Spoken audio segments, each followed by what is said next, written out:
의사에게 이런 질문을 했어요. 어떤 환자가 제일 힘들고 어려운 환자입니까? 라고 하니까 의사는 병증이 심하거나 이런 심각한 상태의 환자가 아니라 뭐라고 대답하냐면요. 말 안 듣는 환자가 제일 힘들다고 합니다. 의사 말을 안 듣는 사람이 참 힘들다는 거죠. 말기 암 환자였는데 의사의 진단을 받았어요. 근데 이 말기 암 환자의 상당수가 의사의 진단이 오진이라고 생각한다고 합니다. 그래서 의사를 공격하거나 비난하거나 돌팔이라고 말하기도 합니다. 그래서 다른 곳을 찾거나 다른 병원에 가서 내 진단이 잘못됐을 것이라고 확신하듯이 대답한다고 합니다. 이것이 무엇이냐? 이 자신을 보호하기 위한 일종의 방어 기제라는 것이라는 거예요.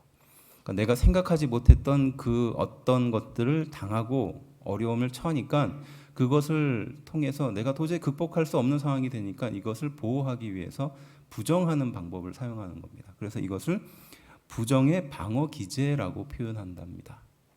그래서 우리가 감당할 수 없는 어떤 어려움을 만났을 때 그것을 받아들이기보다는 부정함으로써 자신을 보호하려는 그런 마음이 있다는 거예요.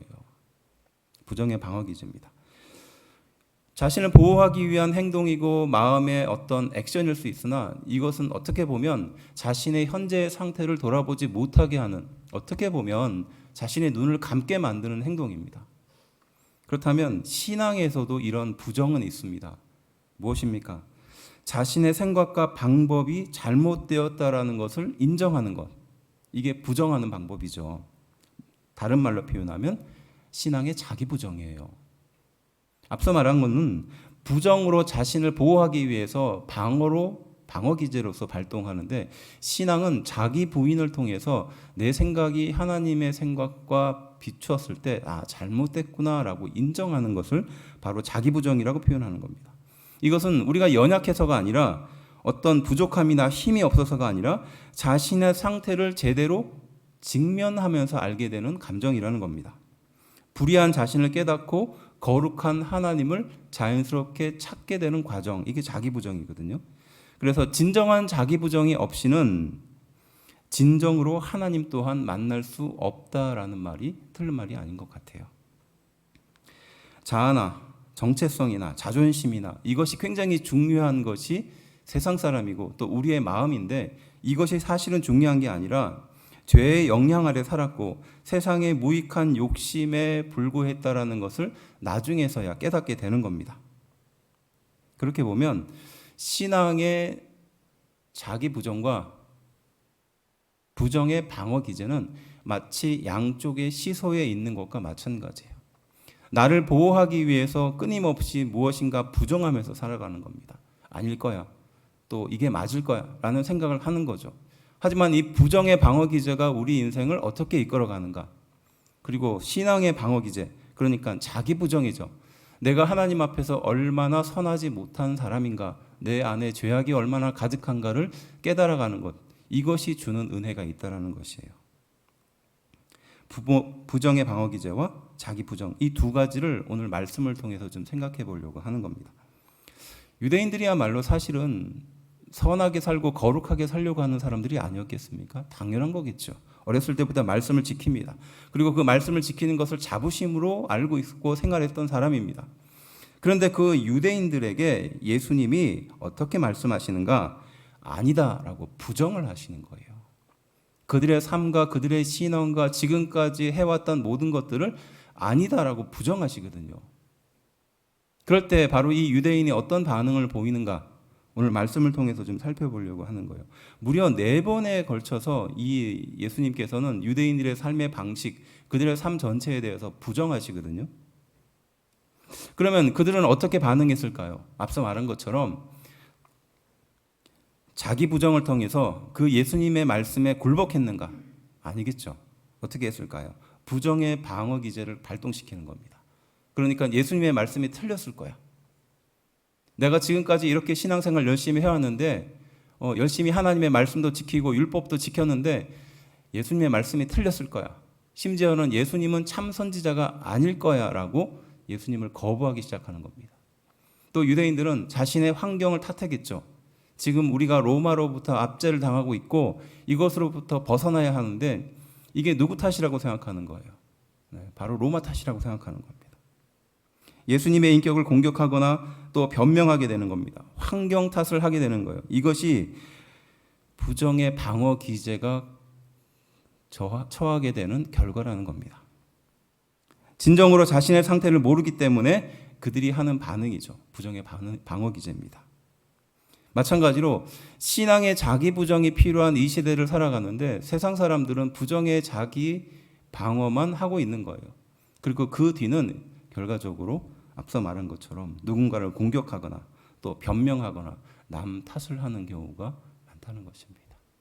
이럴 때 예수님께서는 우리의 신앙생활을 향하여 또 유대인들을 향하여 4가지 부정이라고 말씀하십니다. 그 4가지 부정을 통해서 하나님은 어떤 은혜를 주시고자 할까요? 자신의 삶의 정체성을 송두리째 부정하는 것과 같은 이 말은 자존심 상하고 기분이 나쁘고 내가 왜 그 이야기를 들어야 하는가라는 생각을 할 수도 있습니다.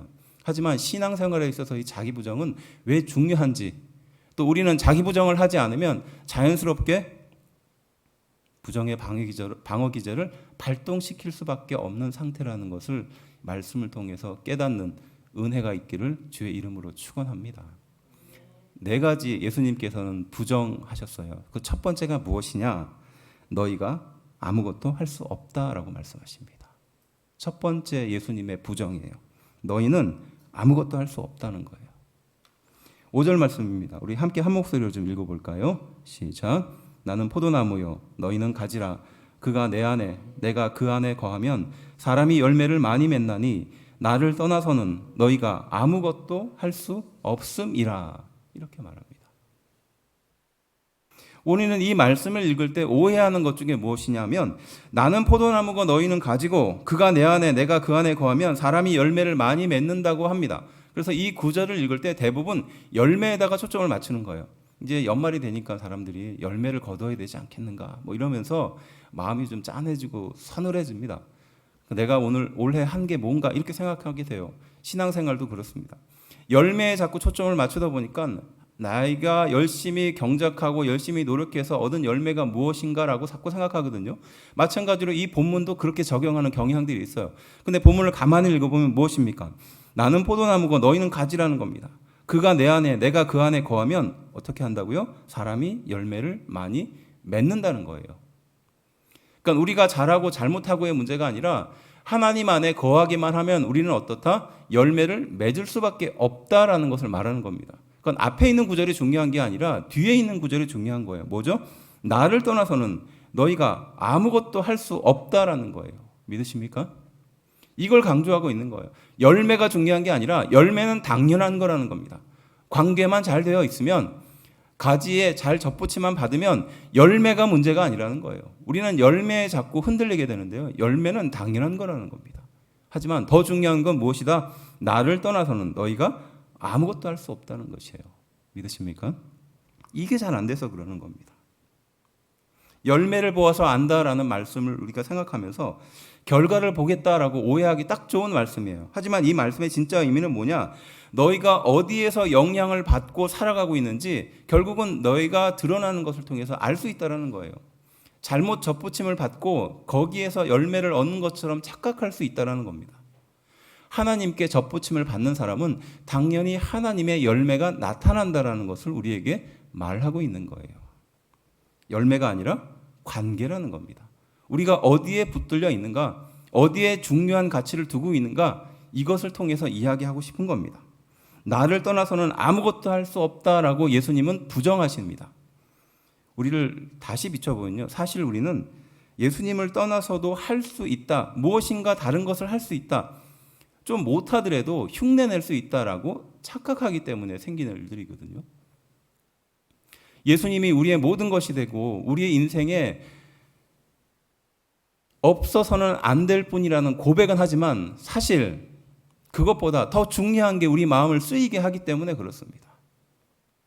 그것이 우리에게 실망이 되기 때문에 그래요. 너희는 나를 떠나서는 아무것도 할 수 없는 존재다라고 말씀하고 있지만 내가 진짜 그렇게 살아가고 있는가?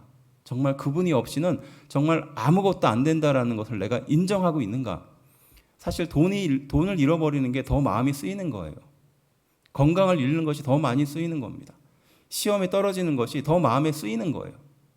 주변 사람들을 돌아보면서 왜 나는 그 사람처럼 가지 못할까? 왜 저 사람들처럼 잘 살지 못할까? 이런 비교가 우리 앞을 늘 가로막는 거예요. 그러다 보니까 뭐만 남습니까? 하나님의 말씀보다는 다른 것들이 더 우리에게 중요한 것처럼 남겨지는 거예요.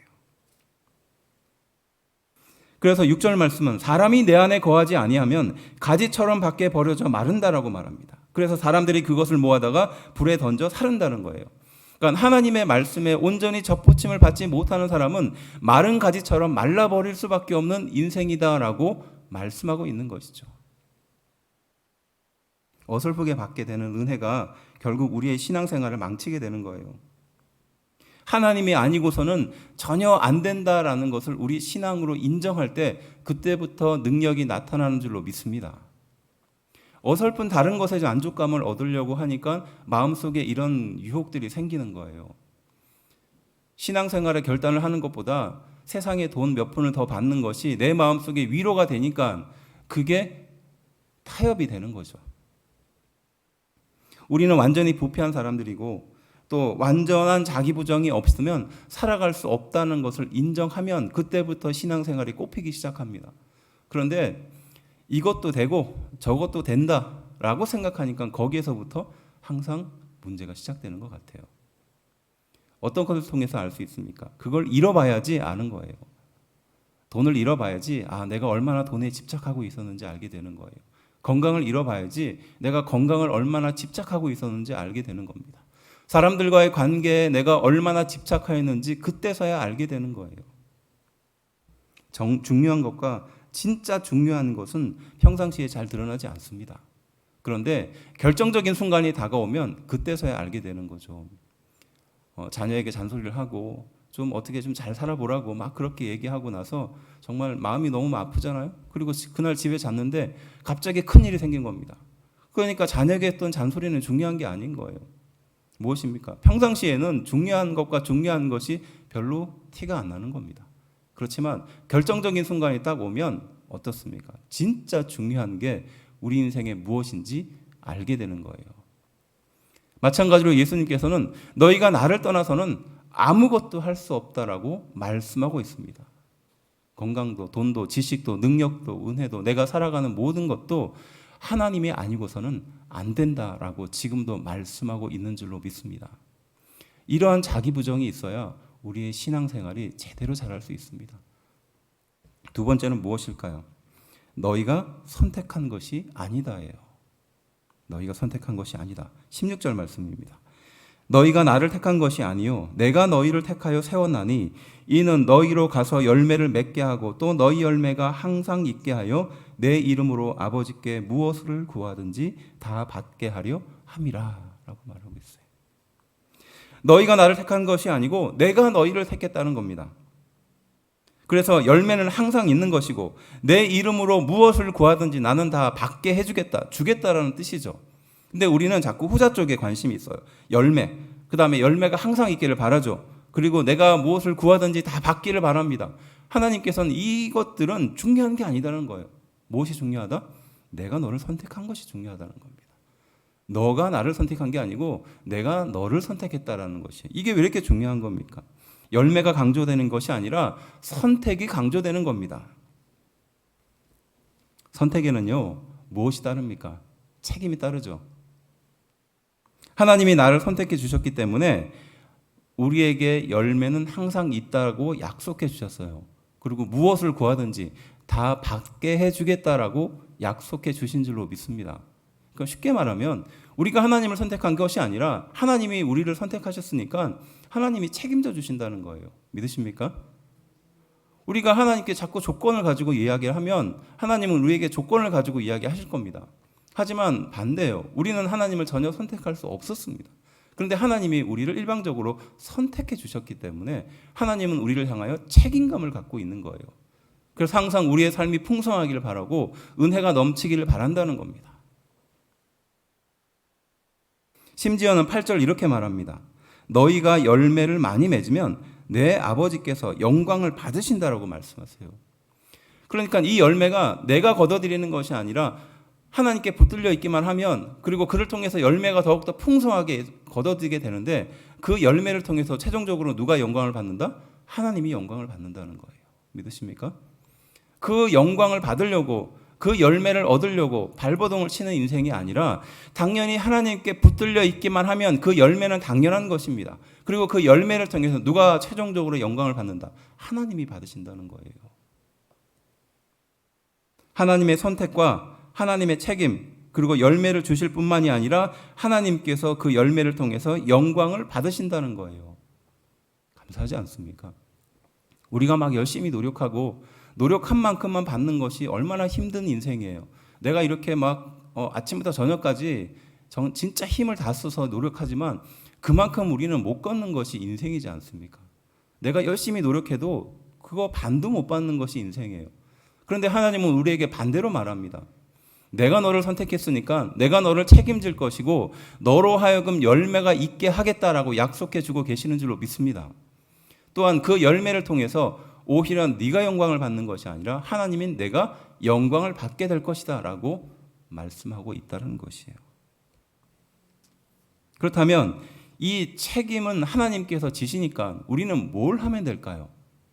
뭘 할 수 있을까요? 순종하면 됩니다. 그러니까 우리가 해야 할 일이에요. 우리는 자꾸 열매에 대한 책임을 지려고 해요. 내가 얼마나 열심히 했고 그 결과가 열매라 생각하지만 그 열매는 하나님이 책임져 준다고 했습니다. 하나님께서 우리에게 요구하는 것은 순종이에요. 순종 한 가지를 요구하시는 겁니다. 선택하고 책임은 하나님이 지실 거니까 나는 무책임하게 방관하고 놔버린다는 뜻이 아니에요. 하나님이 다 책임질 테니까 너는 그 열매를 신경 쓰지 말고 하나님의 그 선택에 순종하라는 겁니다. 순종이 잘 안 되거든요. 남녀의 만남도 마찬가지지 않겠습니까? 수많은 사람들을 선택하고 그 중에서 내가 원하는 조건, 그 조건을 따져서 좋은 사람을 만나려고 우리는 정말로 노력하고 발버둥 치잖아요. 그런데 그 속에서 내가 선택하는 것 같지만 사실은 무엇입니까? 하나님께서 선택하게 해주시는 거예요. 이걸 인정하면 그때서부터 제대로 된 은혜가 나타납니다. 근데 그게 잘 안 되면 자꾸 그 사람의 단점만 보이잖아요. 자신이 선택해서 결혼을 해놓고 후회하는 사람이 얼마나 많습니까? 옆에 있는 사람 보지 마시고 얼마나 많아요. 그런데 하나님은 그런 분이 아니라는 겁니다. 우리 인생을 향하여 내가 너를 선택했다라고 말하며 내 선택에는 후회가 없다라고 말씀하시거든요. 결국 우리에게 필요한 것은 순종하는 겁니다. 내가 책임지려고 하지 말고 열매에 집착하지 말고 하나님의 선택에 순종하는 자세가 필요한 거예요. 제가 가끔 했던 얘기인데요. 30살이 넘도록 결혼을 못하고 있는 노총각인 제가 결혼을 했지 않습니까? 했으니까 사모가 있겠죠. 근데 어떻게 결혼하게 됐는지 그 과정이 참 그래요. 신도원에서 제 수업을 듣고 있는데 뒤에 앉아있는 전도사님이 갑자기 저한테, 저를 그렇게 오래 보지도 않았는데 저보고 자매가 있으니까 소개를 시켜주겠다는 거예요. 우리 교회에 참한 자매가 있다는 거예요. 그래서 평상시 같으면은 그렇게 신경을 안 썼는데 그날은 이상하게 유독 그냥 아무 대답을 못 하게 되더라고요. 그래서 아무 대답을 하지 않고 있으니까 그분이 내가 시간을 정할 테니까 그때 나와라 이렇게 다 정해버리더라고요. 그리고 그날 저녁에 이제 기숙사에 들어와서 막 고민을 했습니다. 만나야 되나 말아야 되나, 내가 이럴 걸 해야 돼, 어째야 돼, 막 그런 거였었습니다. 근데 같이 방을 쓰던 분이 저한테, 고민하고 있는 저한테 와서 하는 말이 뭐냐면, 결혼은 내가 이렇게 경험해 보니까 결혼은 사랑이 아니라 순종이더라. 결혼은 사랑해서 하는 게 아니라 순종해서 하는 거더라. 이런 얘기를 하는 거예요. 자, 그 얘기를 들으니까 막 이해가 안 되는 거예요. 아니, 사랑하니까 그렇게 만나는 거 아니야. 상대방의 조건도 받아주고 이해해주고. 우리는 사랑하는 사람을 찾잖아요. 그래서 사랑하기 위해서 사람들을 찾고 그 사람을 사랑해서 결혼하지 않습니까? 그 마치 사랑이 아니고 순종이라고 말하면 이거 뭡니까? 그냥 지나가다 걸리기만 해봐라. 그냥 무조건 결혼하겠다. 막 이런 거잖아요. 그러니까 이해가 안 됐습니다. 그 말 자체가 아니 결혼은 사랑이 아니고 순종이라는 말이 이해가 안 됐어요. 그런데 곰곰이 생각해 보니까 납득도 되고 이해가 되는 지점이 있어요. 뭐냐? 지금까지 하나님께서는 저의 인생을 통해서 수많은 사람들을 보내주셨어요. 그런데 제가 어떻게 했겠습니까? 이 사람은 이게 마음이 안 들고 저 사람은 저게 마음 안 들고 이 환경 때문에 안 되고 내 조건 때문에 안 되고 내가 지금 결혼할 때가 아니고 이러면서 계속해서 그 사람을 밀어내고 있었던 거예요. 그러니까 어떤 대단한 사람이 와도 어떤 마음에 딱 맞는 조건의 사람이 와도 어떻게 했을까요? 밀어내기 바빴다는 겁니다. 사랑이라는 이름으로요. 그래서 그 약속 장소에 나갔어요. 나가서 제정신이 아니었죠. 그래서 처음 만난 사람한테 누가 나한테 이런 얘기를 해줬더라. 그래서 사랑이 아니고 순종이라 그러는데 나는 머릿속으로는 이해가 잘 되지 않는다. 그러니까 한번 돌아가서 한번 생각해보고 하나님께서 보내준 사람이라고 생각하면 한번 다시 만나보자. 이렇게 얘기를 했어요. 그 얘기를 듣고 네, 만난 사람도 참 제정신이 아니죠. 네. 그래서 다음에 다시 만나서 교제를 시작하고 6개월 뒤에 결혼을 했습니다. 그게 집사람이에요. 지금 생각해보면 저도 제정신이 아니었고 집사람도 제정신이 아니었을 거라고 생각합니다. 근데 제가 늘 말하지만 제가 일생을 통해서 한 선택 중에 그걸 제일 잘했다고 생각해요. 왜 그렇습니까? 상대방의 조건은 나의 마음에 맞지 않아요. 내 조건에 맞지 않습니다. 내가 생각했던 그 조건이 아니에요. 하지만 하나님이 이 사람을 나에게 보내주었다라는 그 사실을 인정하면 어떻습니까? 하나님이 나에게 보내준 사람이니까 우리가 그 사람의 조건에 순종할 수 있게 되는 거예요. 그렇지 않습니까? 그러니까 마음속의 불만이나 불평이 사라지는 거예요.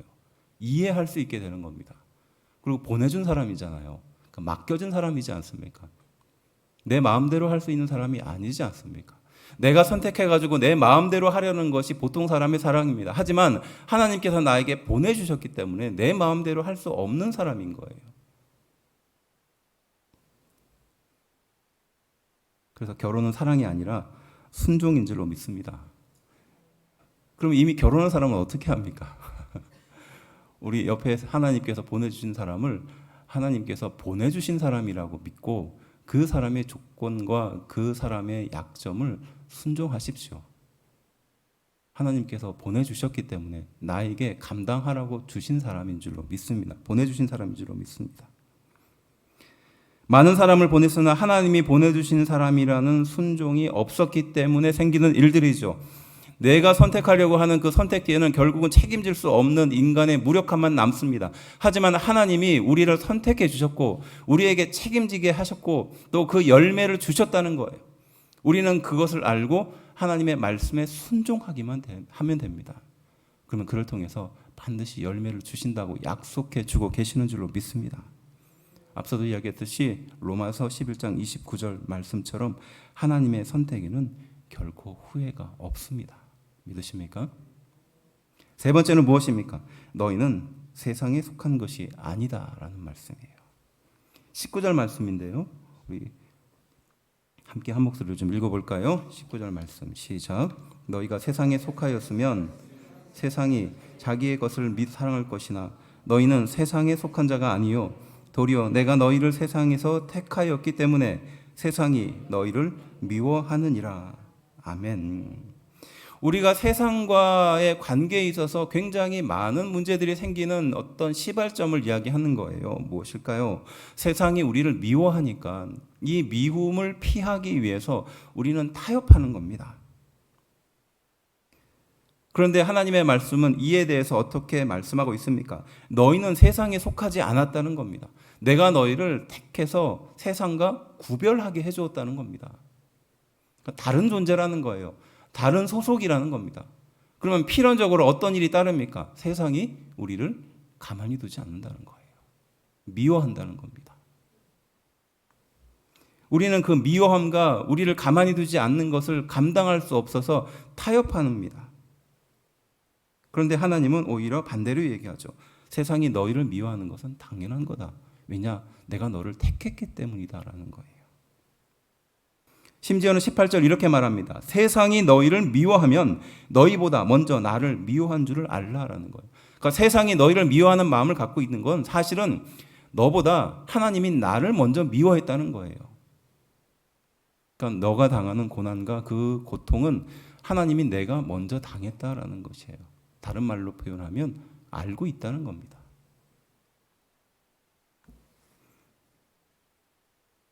세상의 미움을 받지 않기 위해서 타협하는 인간의 마음을 향하여 주시는 말씀이죠.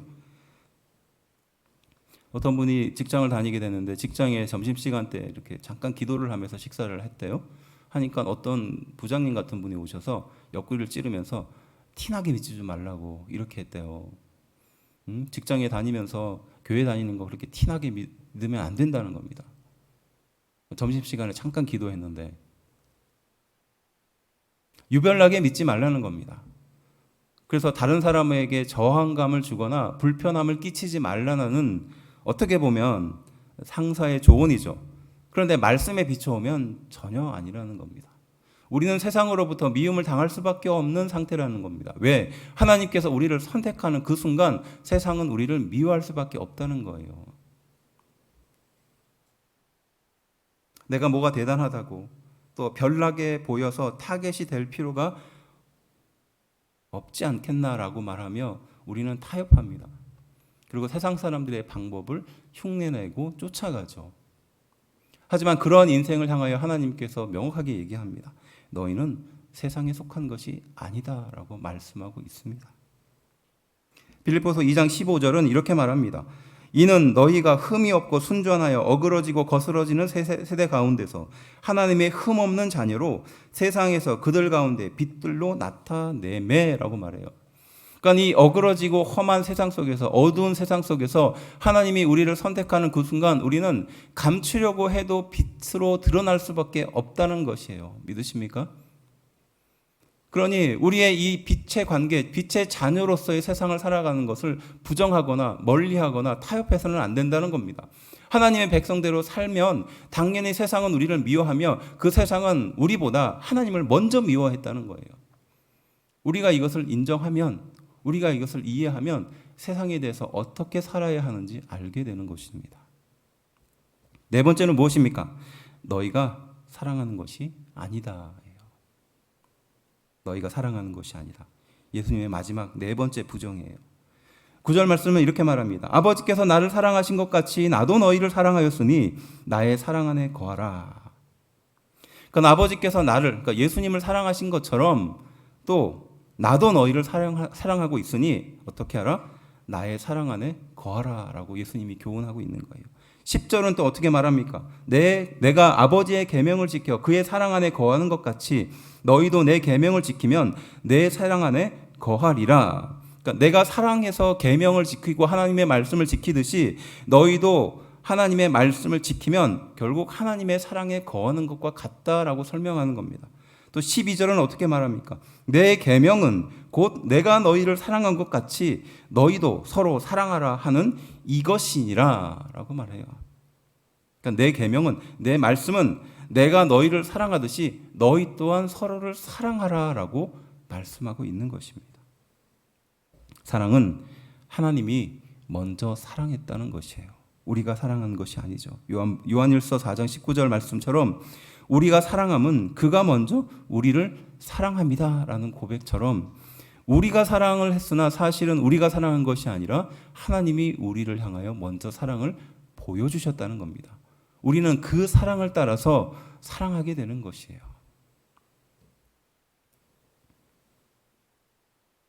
그래서 우리가 무엇을 해야 될까요? 내가 사랑하지 않도록 해야 됩니다. 하나님의 사랑으로 사랑해야 되는 것이죠. 어설프게 내가 사랑하면요, 그 사랑은 어설픈 사랑으로 끝납니다. 하지만 하나님의 사랑으로 사랑하면 그 사랑은 온전해지는 줄로 믿습니다. 원수를 사랑하라는 말씀을 듣고 많은 그리스도인들이 당황합니다. 왜? 원수를 용서해야 되니까요. 좀 해코지하고 싶은데 그 사람의 잘못에 대해서 지적하고 싶은데 원수를 사랑하라고 하니까 나는 안 되나 보다. 나는 인격이 부족한가 보다. 이렇게 생각합니다. 억지로 사랑하라고 하거나 혹은 참으라라는 말씀처럼 들리기 때문에 그래요. 하지만 이 말씀의 진짜 중요한 의미는 무엇입니까? 내 사랑으로 안 된다는 겁니다. 하나님의 사랑으로 원수를 사랑하라라는 말씀이라는 겁니다. 다른 표현으로 보면 내 사랑은 포기하라는 거예요. 내 사랑은 포기하라는 겁니다. 사실 살펴보면 나도 하나님께 원수 같은 인생이었습니다. 하나님을 부정하고 하나님의 말씀을 멀리하고 따르지 않고 싫어하는 마음이 우리 안에 늘 있었습니다. 무엇과 같이? 원수와 같이 하나님을 대했어요. 말씀을 듣고도 변화시키지 않고 말씀을 듣고도 은혜를 누리지 못하는 상태였다는 거예요. 다른 어떤 것이 있을 거라고 생각하고 거기에 마음을 두고 있었던 겁니다. 거기에 마음을 뺏기고 있었어요. 그래서 그것을 잃은 것이 나에겐 더 큰 고통입니다. 하나님의 마음을 잃은 것보다 그것을 잃은 것이 더 마음에 큰 고통으로 남는 인생이었습니다. 원수 같은 인생이었죠. 그런데 하나님이 나를 원수로 대하지 않고 나를 자녀로 사랑해 주신 줄로 믿습니다. 그래서 그 한량없는 사랑으로 우리가 이 자리에 앉아 있지 않습니까? 한마디로 하나님께서 우리를 향하여 본을 보여주신 사랑이었다는 것이에요. 내가 자녀를 깊이 사랑하지만요, 내가 남편을 사랑하고 아내를 깊이 사랑하지만요, 그 사랑은요 한계가 있습니다.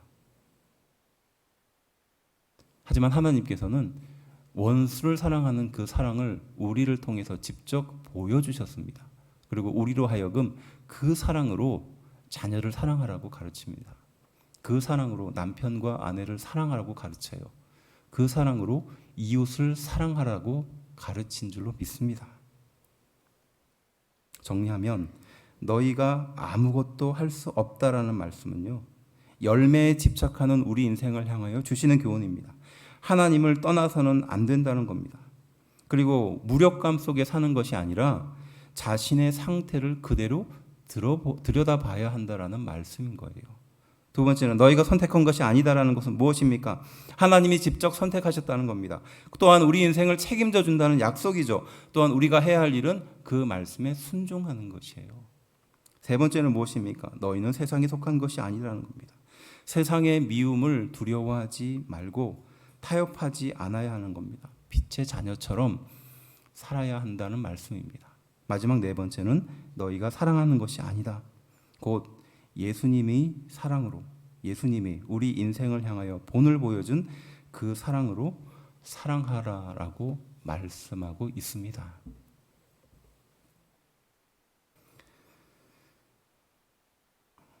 예전의 할머니 이야기입니다. 그러니까 우리 어머니의 어머니 이야기죠. 그때만 해도 시집가면 그 집 귀신이 되어라라는 말이 당연히 통용되던 시대였을 겁니다. 그래서 여자가 결혼을 하면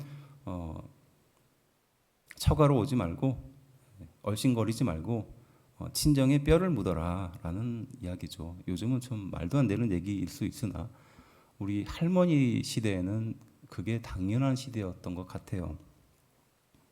그러니 딸을 애지중지 20년을 넘게 키워서 생판 모르는 남의 집에 보내려고 하니 그 어머니의 마음이 얼마나 안타깝고 또 무너지고 그렇겠어요.